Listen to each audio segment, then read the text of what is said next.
আর এবার নজর রাখতেই হচ্ছে সঞ্জয় রায় তার পলিগ্রাফে জটিলতা কেন, কারণ পলিগ্রাফ সম্মতি শুনানি ভার্চুয়াল করাতে চায় সিবিআই। ভার্চুয়াল শুনানি চেয়ে শিয়ালদা আদালতে সিবিআই।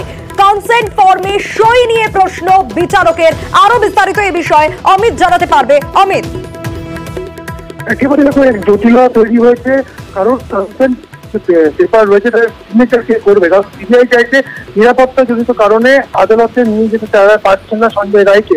শিয়ালদা কোর্টে বিষয়টি জানানো হয়, কিন্তু শিয়ালদা কোর্টের বক্তব্য ভার্চুয়াল শুনানি হলে পলিগ্রাফ টেস্টের জন্য যে সম্মতিপত্র রয়েছে অভিযুক্ত সিগনেচার করতে আসলে সেই সিগনেচারটা কে করবে, এখান থেকে জটিলতা তৈরি হয়েছে। এই জায়গা থেকেই শিয়ালদা কোর্টের তরফে সিবিআইকে বলা হয়েছে যে আপনারা যদি হাইকোর্ট থেকে অনুমতি নিয়ে আসেন তাহলে ভার্চুয়াল শুনানি হতে পারে এবং পরবর্তী সময় আদালত থেকে কাউকে দেওয়া হবে তিনি আপনাদের দপ্তরে গিয়ে সিগনেচার হতে পারে, কিন্তু পুরো বিষয়টা হাইকোর্টের অনুমতি প্রয়োজন। সেক্ষেত্রে সিবিআই সূত্রে খবর তারা ইতিমধ্যেই তাদের যে লিগাল অফিসার রয়েছেন তাদের সঙ্গে তারা আলোচনা করেছেন।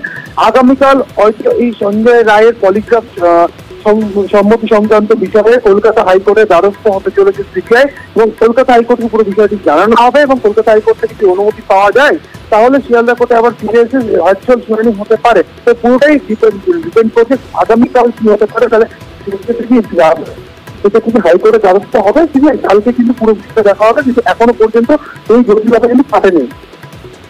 বেশ, আর এবার নজর রাখতে হচ্ছে কাল থেকে